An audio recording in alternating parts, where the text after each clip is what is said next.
Hello, welcome to my video and Doom 3, I suppose. So what do I want to do in this video? Mostly actually get it to a point that I'm happy enough to put it out on the internet, because this is like the 5th video on like the 10th subject that I've tried to make. Got to the recording process, realised I hate the sound of my voice, but blah blah blah blah blah blah blah blah. None of that's important. What I actually want to do with this video, instead of rambling, is ramble. No, I'm not very good at this. I want to compare the different versions of... I want to compare the different versions of Doom 3. Now, this probably isn't going to be the best video on the internet. I mean, you shouldn't really say that, because you're admitting that your content's going to be shit, but I'm not very good at making these, but I want to make them. And isn't that what's important? No, it's not. But I'm going to do it anyway, and no one's going to watch it, and it's going to be lovely. So, let's get on with this shit. Doom 3 has a bunch of different versions. It's a very interesting game, but I'm not here to talk about the game itself. I'm here to talk about the difference in versions. We are not going to be focusing on graphics or visuals here. Well, we are, because, I mean, everything sort of in video games contains visuals, but we're not going to be focusing on it. This isn't going to be like a comparison between frame rates and, you know, anti-aliasing and, you know, texture quality. No, that's not what this is. This is going to be comparing the differences in versions. So I'm going to start talking about the bigger differences, the more obvious differences, and then move on to the Xbox version, because that is the most unique version out of all of them. Okay, so the easiest way to begin this is to first of all go over the 4 different versions we're going to be looking at in this video. So first of all, we have the original PC release of Doom 3. Now, as I said, this was the original one released. It's the OG Doom. And then, secondly released, we have the Xbox port, which, as I previously said, is in some ways the most interesting version of this game, even more interesting than the VR version. And then, a few years after that one came out, we had the BFG edition. Now, this updated the visuals, tweaked some of the gameplay for based on what, you know, feedback that fans and players had, and it also brought the game to the PS3 and Xbox 360, as well as updating it on PC. Now, if you've played this game on Xbox One or PlayStation 4, this is the version you've played, the BFG edition. And then this year, 2021, for anyone watching in the future, Doom 3 VR released for the PlayStation VR. So, yeah, they are the different versions of Doom. So, let's start by looking at the OG original. So the OG original is going to be on the screen now. If we want, it originally didn't release in widescreen, but I've installed a mod that lets it put in widescreen. That's the only thing that's changed. The visuals are entirely the same. It hasn't changed any of the gameplay or the maps. This is basically just vanilla Doom 3 in widescreen, because widescreens are good and they look better. So yeah. If we focus on the big things first before moving on to the smaller details and level layout and stuff. First of all, the PC version is dark. I would argue that the Xbox version is dark, but this is a bit more difficult to tell because you've got the issue of component tables and that sort of stuff, and based on the TV you're using, whether or not you're playing it on a CRT, plasma, LED, all of them things. PCs tend to be more uniform, at least nowadays in 2021. But the PC is the darkest, if not the second darkest. I'd argue the Xbox is the darkest. And this comes into what makes it my personal favourite version of this game, the handheld torch. So Doom 3 is fantastic because it blends the action of Doom 1 and 2 with survival horror of games kind of like Fear and Condemned Criminal Origins and all of them first person action horror games. It is very much, Doom 3 is very much an action horror game. And I love when you're in a dark corridor or dark room, or the lights go out and you hear a noise like a zombie, you need to try and, this is why this game's best played with headphones as well, you need to try and figure out where it is. Now you can listen to it and try and figure out using noise. You can hope that an enemy like an imp or a Hell Knight, I almost forgot the name of them then, turn up, and they have projectiles which emit light. Now you can hope there's one of them in the room and they, you know, charge up their projectile when you see them, or you can switch over to your flashlight really quickly and hope that you see them in the dark and then get your bearings and shoot. I love that sort of horror. The handheld torch is not in every version. In fact, it's only in 2 of the 4 versions we're looking at, the original PC and Xbox versions. Ammo also tends to be very scarce in both of these versions, which again adds to the survival horror action sort of side of it. If we look at the Xbox is very interesting because it's a slower game than on PC. Once again, this is now Xbox footage playing, recorded from my OG Xbox. And yeah, this is slower, mostly due to the controller on the original Xbox. It creates a more methodical, closer to horror than action sort of feeling for the game, which is very different to PC, which is very, very interesting. The levels are also smaller.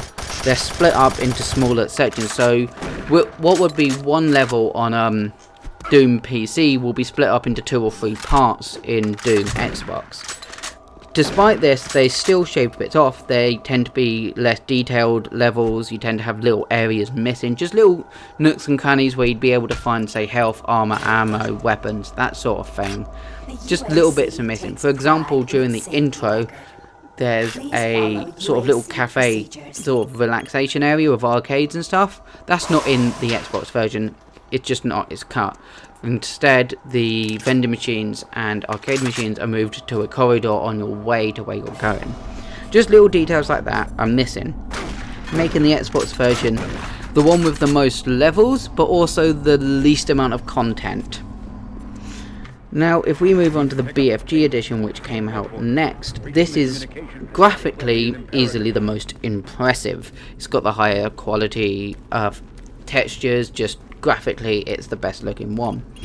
However, it gets rid of the flashlight, the torch. It's gone. Now you have a shoulder mounted light which runs out of charge and you need to wait a little while before you can use it. This feels generic, just like a load of other games. It gets rid of the identity of Doom 3 in my opinion, and I don't like that. I just don't. I hate that the torch is gone. For this reason, despite the fact that the BFG edition comes with Doom 1 and 2 and all of the DLC for Doom 3, you should still go for the original. Because the original's the best one because of the friggin' torch. Original on PC, not Xbox, because the Xbox kind of missing little bits here and there. The Xbox is great, especially when we're playing multiplayer. The Xbox has a multiplayer mode. I'm rambling. Back to the BFG edition. There's also more ammo than Doom 3 on PC and Xbox, which makes this tip even more towards the action side. And to add to that, it's also slightly brighter. The areas tend to not get as dark as they did in the original PC version and the Xbox version. Now, the BFG edition is the version ported to VR. The obvious change with VR is that it has far more immersive combat because it's in VR, whereas in the other games you can point and shoot, you know, with your controller or mouse and keyboard. Here, you can physically move your gun and look around like you would in real life because it's VR. So obviously the combat is much more immersive, especially with the PlayStation aim controller. I love this. For combat, the VR version is the best, simply because it's VR. VR is kind of like amazing, and that makes this game amazing.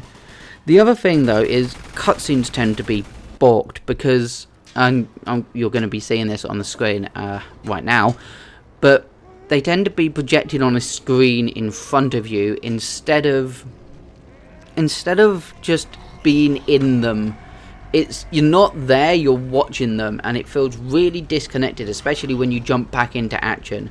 It just takes you out of the moment. It's for as immersive as VR is, these cutscenes just straight pull you out, and that sucks. The other thing VR changes is the HUD, it takes it away. There is no HUD. Instead, you have a smartwatch on your left arm, which shows your health and ammo, and your ammo is displayed on each firearm. Each firearm has a little display that you have to check to see how much ammo you've got. This works fantastically in VR because you just have to look at your gun or look at your wrist to see how much ammo and health and shit you have.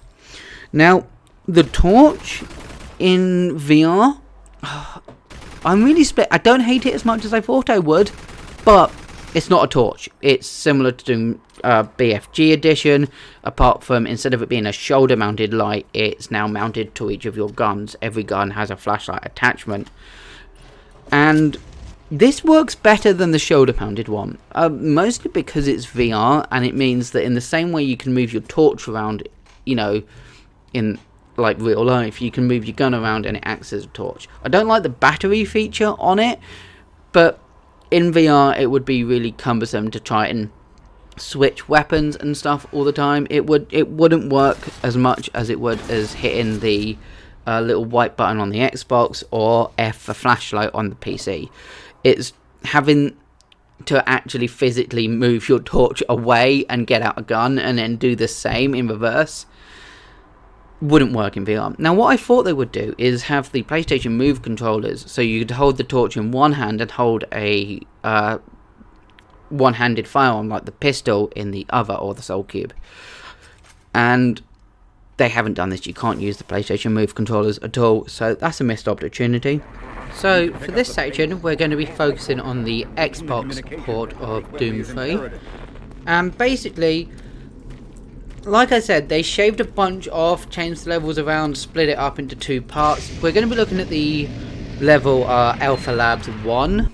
Now, on every other version of the game, this is one level. It's two levels in the Xbox port.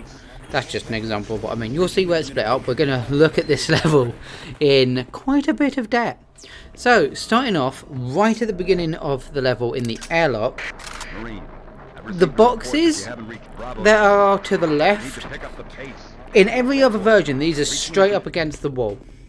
No gap, nothing hidden behind them. In the Xbox version, there's a gap, and there's some armor hidden there.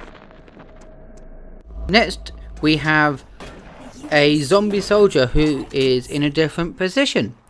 In most versions of the game, as you can see, he's on patrol, walking to the left hand side of the door as you open it, and then opens fire on you.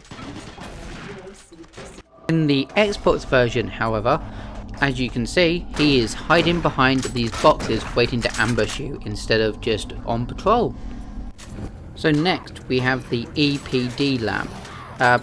That's basically the room with the giant laser. It's very similar to the BFG testing rooms in Doom 2016.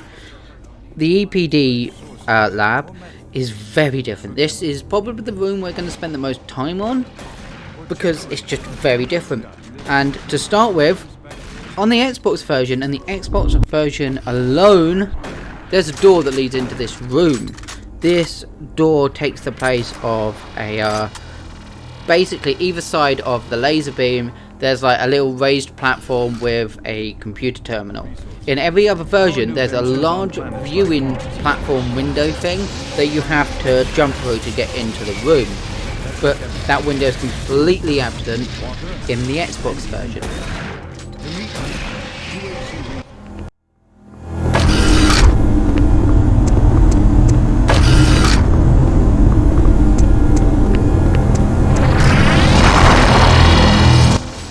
So, still inside the EPD lab, on the other side of the room, to the side that you enter, either through the door in the Xbox version or the large window in every other version, you have basically a control room, is what I'm going to call it. It's a large room. In every other version, there's a large window here with control panels. You've got a health thing behind you. You know this room. I mean, you can see it. So it's different on the Xbox version because there's no window, which it sort of really changes the purpose of this room. When you open up the door that lets you go down the corridor where the laser's being fired, normally in every other version besides the Xbox version, you leave this room, you go to walk in there, and there's a guard waiting for you in the viewing platform who then shoots at you. You can see this now.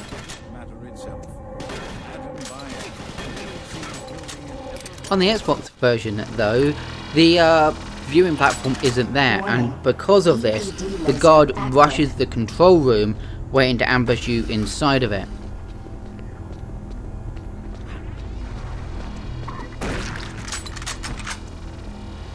So this is the last change in the EPD lab that I found. So as you go to leave the room, you exit through this air duct that leads immediately into this room, and yeah, but it's not the same on the Xbox version. During the Xbox version, you enter this vent, you turn to your right, and you lead down a little way, and then you turn to your left and you come out in the same room but further down the corridor. I actually don't know why this change was made. I can't find any reason for it. The room is exactly the same. They just changed the vent for some reason. I don't know why. So after we leave the air duct, we are in the EPD Junction 2, and the only change here is when you go to leave the room, there is an extra zombie in the doorway that ambushes you. As you can see here, there's no zombie in, any of the other versions, but if we move over to the Xbox version, you can see that there is an extra zombie waiting for us. Right, so here you have to turn off the gas to stop a fire that's blocking your pathway, and as you can see in every version, you turn off that gas, and once you've cleaned out the zombies in the room with you, you can simply run through. There's nothing spawns. But you move over to the Xbox version, and there are two imps that spawn on your way to the now extinguished fire hallway, corridor, whatever you want to call it.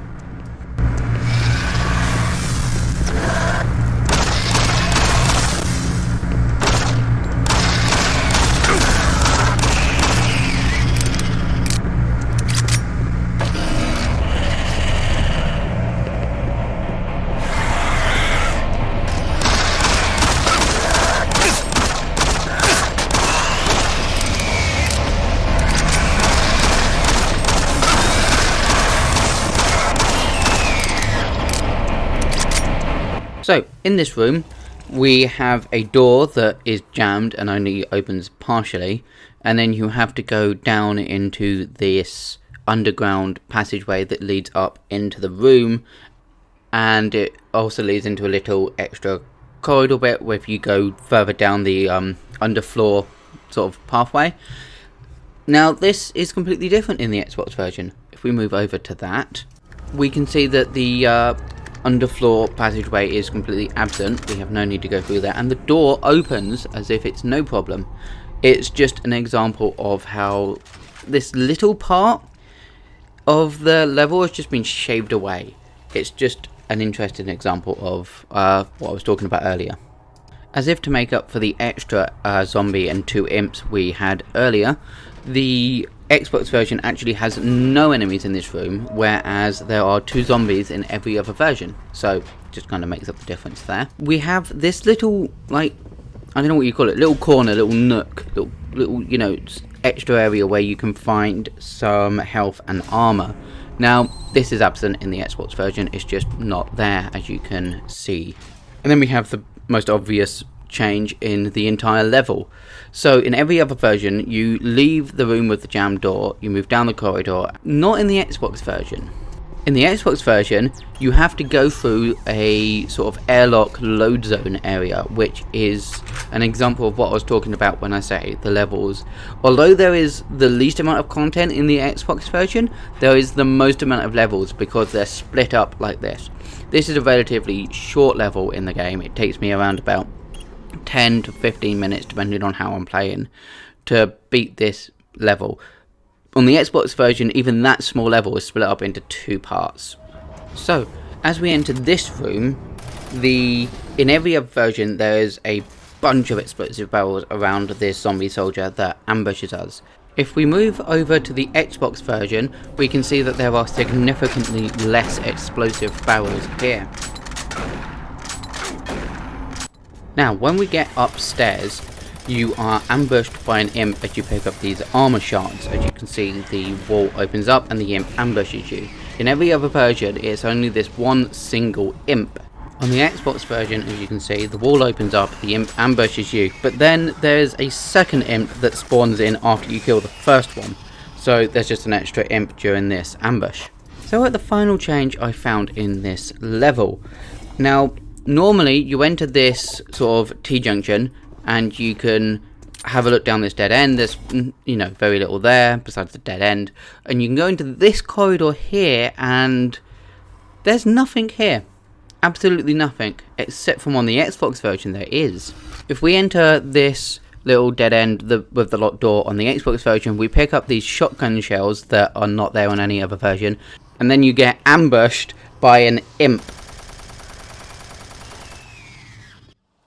Well, that's pretty much everything I have to talk about this one particular level in Doom 3.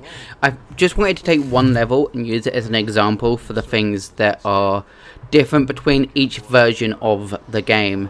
Alpha Labs 1 is a fantastic level. I mean, this is a fantastic game, if I'm honest. Even in the version I don't like the most, which is the BFG edition, this is still a fantastic game. If I was to rate them in terms of my favourites, the BFG edition would be last, then it would be the Xbox version, then it would be the VR edition, then it would be the original. The VR and original are very close. VR has some issues that are kind of hard to put into a video. Everything feels really small. It's the scale feels weird. So you feel both taller and shorter than you should do at the same time. It's a really weird feeling. You get used to it quite quickly, but it's an issue that I've not faced in any other VR game, and I own the Oculus Quest 2 and the PlayStation VR headsets, so I've played quite a few VR games. I like VR. VR is like fucking amazing, and I've never seen this issue before, so it's really hard to explain, but basically everything feels really small and you feel really tall, but then you look down and you realise the floor is much closer than it should be, and then you feel really small. But yeah, that's an issue I've only ever faced in Doom 3 VR, which is kind of what takes it down. If it wasn't for that, and it was on other platforms, being an exclusive to PSVR is kind of sucky, because it means other people don't get to play it. But yeah, they're the things that make it not as good as the original, in my opinion, but only by a little bit, by a hair's width. But yeah, honestly, you could definitely tell, but I was really nervous making this video because I hate the sound of my fucking voice. But I love looking at different versions of video games, especially ones I love, and seeing how they're different, and Doom 3 is one of the most interesting versions of that. Other examples, a lot of the Spider-Man games do it.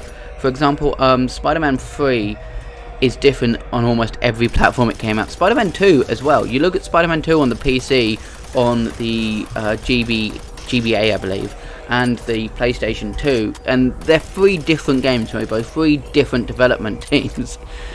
I love shit like that, and I'd love to do more of these videos. So, if you want to see them, I guess, just, you know, watch this one so I can see the whole analytics bullshit, and if you really liked it, leave a comment and like. I mean, that's what you meant to say, isn't it? I am not confident enough to be doing YouTube. Anyway, I'm going to leave you with a weird outtake I made just because I found it really funny. So, yeah. Bye.